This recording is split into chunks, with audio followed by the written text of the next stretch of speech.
estado en las últimas semanas bastante activo en una columna, bueno, defendió con la candidatura de Michelle Bachelet como la mejor opción posible. Y el domingo pasado dio una entrevista en el Mercurio.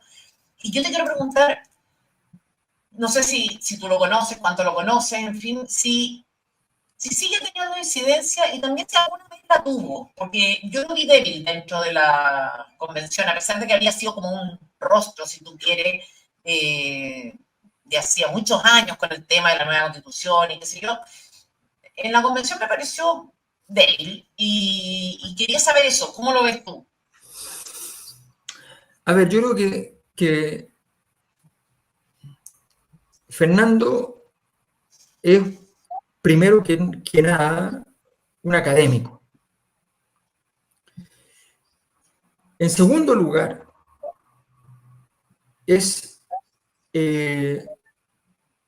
y en segundo lugar lo enfatizo, en segundo lugar es un intelectual. Primero es más académico que intelectual, ¿ya? Pero en segundo lugar también tiene unas dotes de intelectual, porque maneja un registro un poco más amplio de lo que es su mera especialidad académica. Pero Adrián no es un político. Entonces yo creo que él está tomando una decisión, estoy metiendo en una cosa personal, pero está tomando una decisión equivocada. O sea, él no es un político. Yo entiendo que una persona que no es un político pueda estar en política un periodo de tiempo con una misión determinada, con una misión determinada. ¿Ya? Con una misión así, misión, de yo voy a lograr que en el país pase tal cosa, voy a movilizar fuerzas políticas para que se construya tal partido, una misión. Y pasaron 2, 3, 4 años y tú tomaste la decisión de que ya cumpliste tu misión y te vas porque no es lo tuyo, no es la vida que tú sabes llevar a cabo. ¿Ya? Justamente porque lo respeto, creo que Fernando Atria está en el lugar equivocado. ¿Ya? No lo considero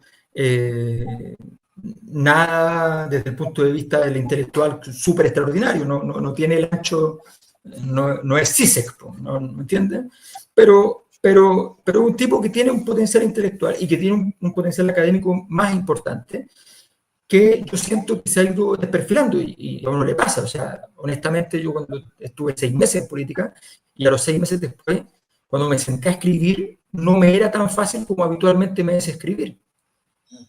Entonces creo que es muy desgastante, creo que él en el fondo está haciendo unas tareas políticas que no tienen ningún destino. Si su objetivo es una incidencia real, importante, con peso histórico, la verdad es que tengo la impresión de que eso no está funcionando. ¿Y tú no crees que él representa un poco el activismo universitario de que hablábamos hace poco?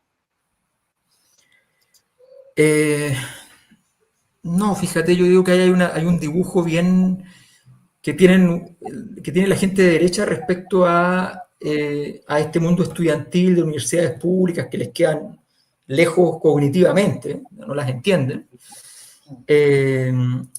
Y yo creo que hay pocas personas que hayan tenido menos influencia agitadora que Fernando Atria en la universidad.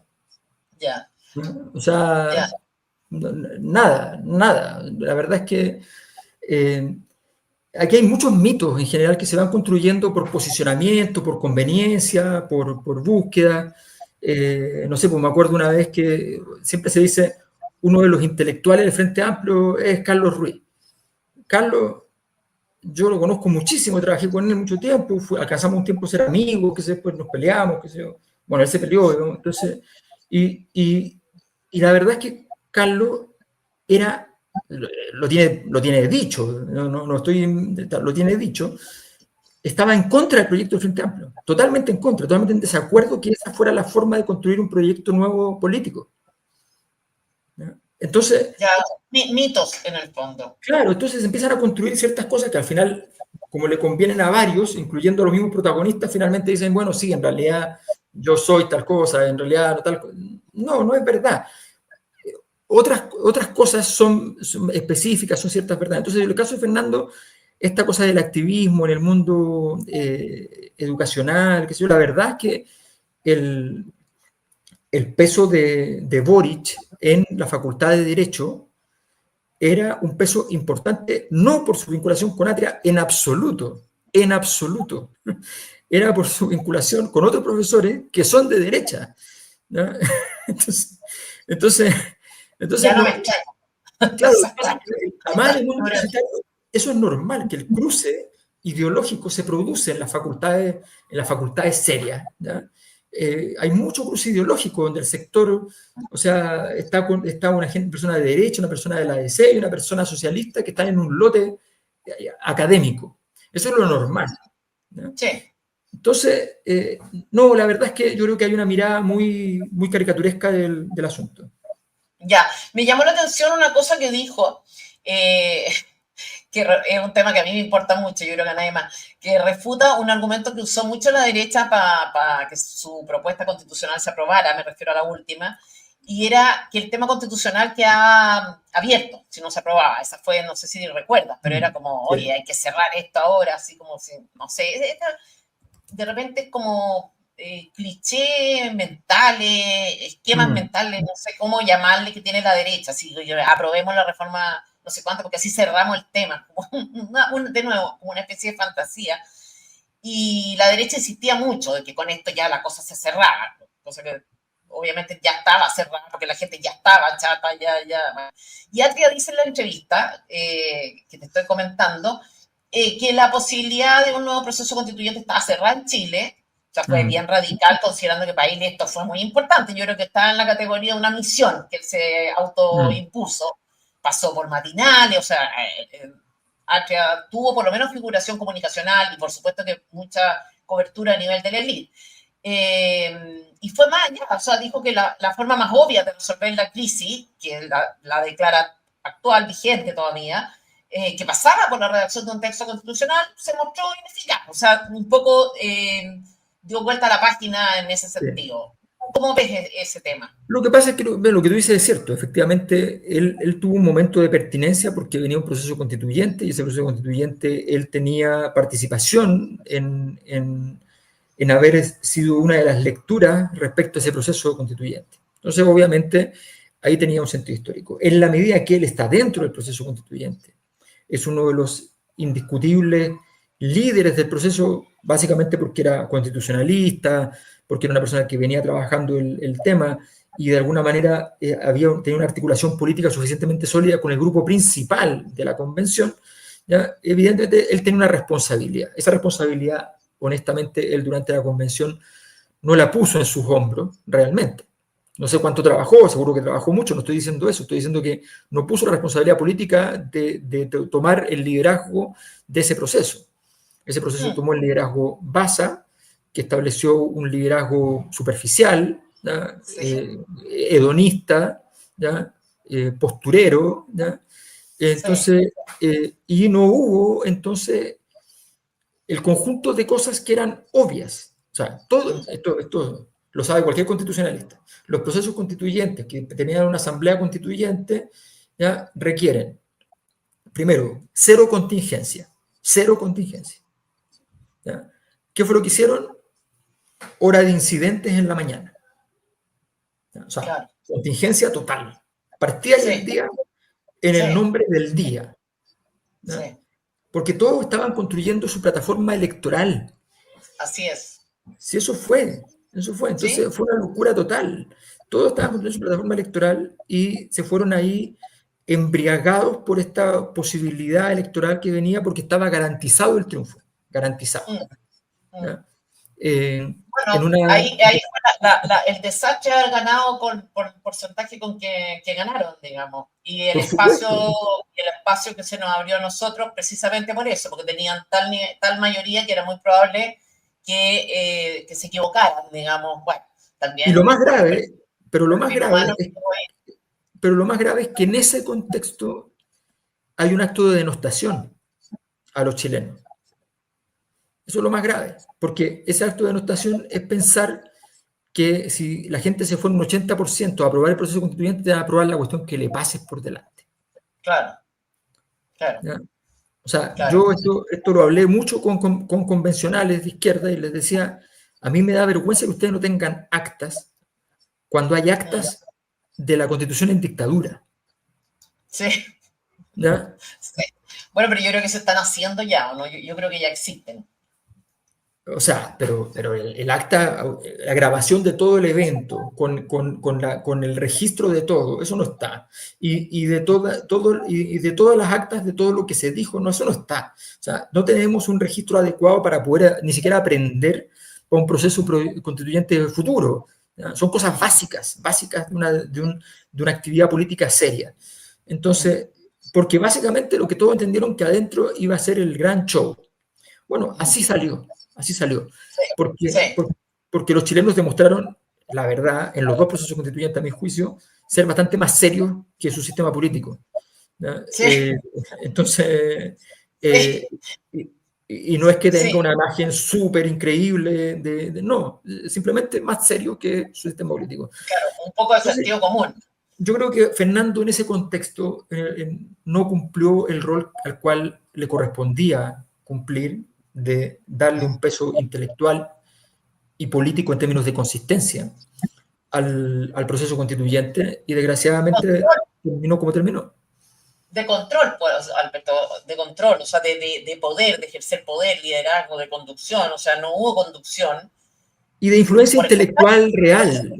se pusieron por detrás, o sea, yo me acuerdo que las votaciones de Atria también estaban a favor de las locuras, ¿te fijas? Entonces, como Totalmente, que, pero es que no solo la locura, mira, seamos honestos, seamos honestos. ¿Cuál era la Comisión uno? La Comisión uno economía, no, la Comisión uno era la de sistema político. sí. Sistema político. La ¿Comisión Comisión 1 uno, en qué sentido? ¿La Comisión 1 la más importante? ¿A qué te refieres con Comisión 1? claro, es que le pusieron, no, ellos mismos le decían la sala de máquinas. Ah, sí, La sala de sí, máquinas. sí. ¿Ya? A mí, cuando escuché eso, me pareció equivalente a cuando escuchaba hablar de la Casa Blanca por el Palacio de la Moneda, digamos. ¿No? O sea, me parece más bien simple arribismo, ¿no? O Sí, sea, sí, entonces la sala de sí. máquina te concentraste, eh, te concentraste todo el tiempo, ¿ya? En una cosa y para eso se enfatizó todo el trabajo, el diseño para el sistema político. ¿Por qué? Porque la matriz del sistema político en la Constitución es la que va a configurar cómo se reproduce el sistema político futuro. Mm, Entonces, fueron a jugar el partido para sí mismo. mm. Si esa es la verdad del Claro, asunto. ¿Ya? claro. No digo que no haya gente adentro, de hecho creo que hay mucha gente que fue a jugar un partido por un conjunto de ideas, ¿ya? Y que pueden ser más locas, menos locas, pero eran sus ideas y eventualmente ni siquiera les convenían. Yo respeto a la gente que hace cosas que no les conviene, ¿no? O sea, Agustín Edwards luchó por un modelo económico que lo empobreció, ¿no? Eso es una persona que cree en algo, ¿no? Yo puedo estar muy en desacuerdo, considerarlo aquí, allá, todo lo que yo quiera, pero el tipo diseñó un modelo en el cual la familia Edwards había sido por 100 años la familia más rica de Chile y pasó a estar entre la 98, ¿no? O la 1050. Esa es la verdad. Ahora, esto que dices tú en el fondo, esto de aparecer, ¿no es cierto? Que la convención se presentara como trabajando por sí mismo, me da risa porque coincide con un poco, a propósito de falta de aprendizaje, tú habrás visto que la élite está desatada por la aprobación de una reforma política. No sé, está desde no sé, la élite en general, tú veías hace no tanto tiempo, o sea, podía estar el caso Monsalve y había 4 noticias de la reforma política en el Sí, Mercurio y en la Tercera y en Icare y en Enade y en todas estas cosas. sí. H hizo un comentario y con el que yo curiosamente estoy de acuerdo en este caso, digamos que era peligroso esto de definir por decreto el número de partidos. ¿Tú conoces un poco esa reforma? Sí, pero ¿A qué se está proponiendo? la verdad es que yo creo que no hay ninguna posibilidad de una reforma de ese tipo en este momento. No veo ninguna posibilidad. ¿No? Bueno, Encuentro están totalmente de acuerdo que- todos, que es una razón, o sea, todos los actores, están de acuerdo. Es una reforma súper pobre, orientada a un solo objetivo, que básicamente es empoderar a los dirigentes de partido. Es demencial desde el punto de vista de la opinión pública, o sea, decirle, oye, si tú elegiste un parlamentario, pero resulta que el partido le fue malo, tiene menos de no sé cuánto, entonces fregaste, y además esos votos se transfieren, y además si se pone disco lo pierde el cargo, y si pierde el cargo lo reemplaza el partido, no lo reemplaza, no es que salga, no sé, el segundo que había sido más votado, sino que el partido decide, o sea, es una cuestión, desde mi punto de vista, de locos, de locos, de locos, de locos. Mira, es que yo estoy de acuerdo porque, a ver, ¿qué es lo que pasa? Que nuevamente pasar de la ingeniería al parche, ¿ya? Hay una reingeniería que hay que hacer en Chile, que es los procesos constituyentes eran una oportunidad para hacerla. Como no se hizo una reingeniería, ¿ya? Se hizo una lista de supermercados de articulados potenciales. Lo que pasa es que, por eso te digo que aquí hubo un déficit de honestidad intelectual muy fuerte de aquellos que sabían y una ignorancia extraordinaria de aquellos que no sabían. ¿Ya? Y como hay una cultura en este momento muy proclive a considerar que aprender es una de las cosas más espantosas del mundo, ¿no? Entonces ni siquiera quieren aprender, ¿no? Porque uno llega a un lugar así y llega modestamente a decir voy a aprender porque quiero entender cómo se hace esto bien, ¿no? Mira, para ¿Tú me que... estás hablando de la convención? Te hablo de la convención, ¿no? O sea, tú no... Claro, pero a mí a donde te quiero llevar Sí, es a la propuesta actual, que parece ser pero como que, una pero es que, espérate, convención de la élite. es que lo que pasa es que te estoy diciendo que el lugar para haber hecho eso era los procesos constitucionales. Y en esos procesos constitucionales, donde estaba todo el espacio, toda la plata orientada, el tiempo orientado para poder hacerlo bien, ¿ya? Se hizo una lista de supermercados con declaraciones puestas en los artículos. Las constituciones no son declaraciones, son Bueno, marcos. esta reforma, Alberto, la que quieren hacer ahora y la que la derecha está impulsando con entusiasmo, insisto, desde mi punto de vista hay dos actores interesados. Uno son las dirigencias de partido, porque en el fondo los deja con un poder infinito. O sea, se te pone disco en un gallo, ¿no es cierto? Lo echáis del partido y listo, perdió el cargo. O sea, ideal, ¿no? Eso. Y la élite empresarial también muy interesada en esto. Me da la impresión de que no ingenuamente, sino que en el fondo, mientras menos actores, más posibilidades de influencia hay, más reuniones como las que tuvo, no sé, por la ministra Jara con todos estos gremios a los que podía afectar positivamente la reforma de pensiones, por ejemplo. Entonces a mí me da la impresión de que acá confluyen los intereses, partidos bien empoderados, una fuerza empresarial, del élite empresarial, que sé yo, muy interesada también en poder entenderse con alguien y en saber que esa persona es capaz de incidir en otra y por lo tanto, mientras menos actores, mejor. Yo creo que esa es la explicación de la propuesta de reforma política que hay hoy día sobre la mesa. Sí, estoy de acuerdo. Lo que pasa es que a lo que voy yo es que en el fondo, lo primero que ocurrió fue esta cosa ridícula de creer que a través de la convención, entonces, un conjunto de declaraciones hacían una constitución. ¿Ya? Es cierto que hay una parte de las constituciones que son principios y que esos ordenan el orden jurídico y el administrativo. Pero aparte de los principios hay otras cosas. Hay diseño. ¿Ya? Si tú te fijas, el concepto de subsidiariedad de la Constitución de Guzmán en ninguna parte aparece como subsidiariedad. Sí, Es un sí. diseño que redunda en la subsidiariedad. Es un diseño intelectual. Me puede gustar, a mí no me gusta, ¿ya? Pero resulta que es un diseño intelectual. No es una declaración de principio altisonante con un brazo en alto. Ahora pasamos a la etapa siguiente, que es la etapa tecnopolítica en su peor sentido, o sea, usar los argumentos técnicos en favor del sistema político.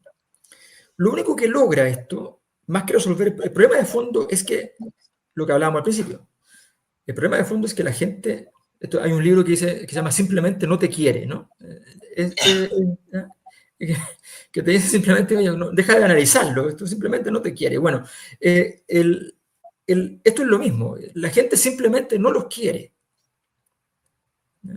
Entonces tú te puedes inventar lo que tú quieras para tener poder, pero no tienes poder, porque simplemente no te quieren y tampoco te temen, porque tampoco te atreves a ser suficientemente malo para que te teman.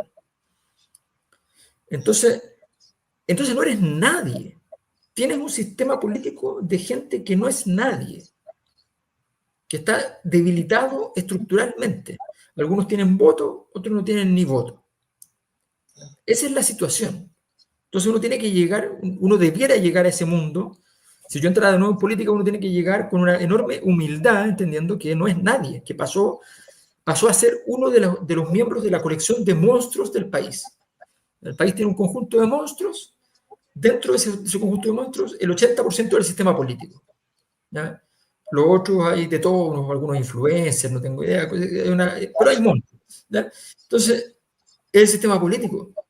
Y eso hay que entenderlo. Mientras no lo entiendas, no va a funcionar. Entonces, esta reforma me importa muy poco, aunque se apruebe, porque es tan tonta. O sea, obviamente genera un efecto en las personas que postulan, va a producir injusticias de que una persona que sacó los votos no quede, ya, todo lo que tú quieras. Pero si tú quieres darle poder a los partidos, que a mí no me parece absurdo, lo que tienes que hacer es un método parlamentarista. Claro. ¿Ya? Entonces, si tú tienes yo tampoco tengo un problema de base con darle poder a los partidos. A mí lo que no me parece es que no haya exigencia en los partidos. Obvio, y que no haya reglas que rijan para los partidos también, o para las dirigencias, y ese es el problema. Es que si tú vas a hacer un sistema que es una combinación amorfa de otras cosas, no tiene sentido. Ese es el punto. O sea, lo que pasó con gratuidad. En el mundo, no hay ningún país que tenga el sistema de gratuidad que tiene Chile. En el mundo. El sistema de gratuidad en toda parte del mundo es subsidio a la oferta. ¿Ya? Y aquí es subsidio a la demanda. O sea, en realidad es un montón de vouchers, en realidad. ¿Ya? Entonces, esto no se le puede decir al mundo del bacheletismo porque les molesta, porque sienten que hicieron como una epifanía neoliberal. Pero fue lo que hicieron, eso, un conjunto de vouchers, un 50% de vouchers para la población que ingresa a la universidad. Esa es la verdad. Esa es la verdad. La gratuidad en el mundo funciona de otra manera. Las universidades en el mundo, que son públicas y operan con estas lógicas, funcionan de otra manera. Entonces, sencillamente no es verdad. Y yo creo que el gran punto del sistema político es que este es un momento en el cual ya no queda mucho espacio para seguirse mintiendo, para seguir creyendo que pueden tapar el sol con un dedo, arreglar las cuestiones allanándose unos votos de una determinada manera, obligando a la gente a ir por dentro, para no ir por fuera, para no hacer esto, obligando a la gente a participar. O sea, al final, ¿qué va a pasar? La gente no se va a inscribir en ningún partido. Ni va a fundar un partido. Obviamente. Obvio. Entonces, claro, yo en la última elección, ponte tú, yo anulé. Es algo que yo habría dicho que no iba a hacer nunca jamás en la vida. No sé, empieza ya a producirse una desafección total. De hecho, yo creo que lo que Chile necesita es un gobierno autoritario. O sea, no sé, yo puedo ser, no sé, radical en este sentido, pero yo creo que se necesita un poco de autoritarismo. Bueno, eso va a ocurrir, no te preocupes. Va a ocurrir. No, yo creo que va a ocurrir. Pero bueno, puede ocurrir. No, a ver, Alberto, yo lo encuentro terrorífico, porque tú nunca sabes cómo es, qué tipo de autoritarismo te toca. Es como cuando la gente tiene una especie de la gente derecha, sobre todo tiene una idealización de las dictaduras. Creen que va a ser la que les gusta, como les gusta, en los términos que les gusta. Entonces yo le tengo susto a eso, pero creo que de cierta manera es un poco difícil. Pero y yo te comento todo el sistema político,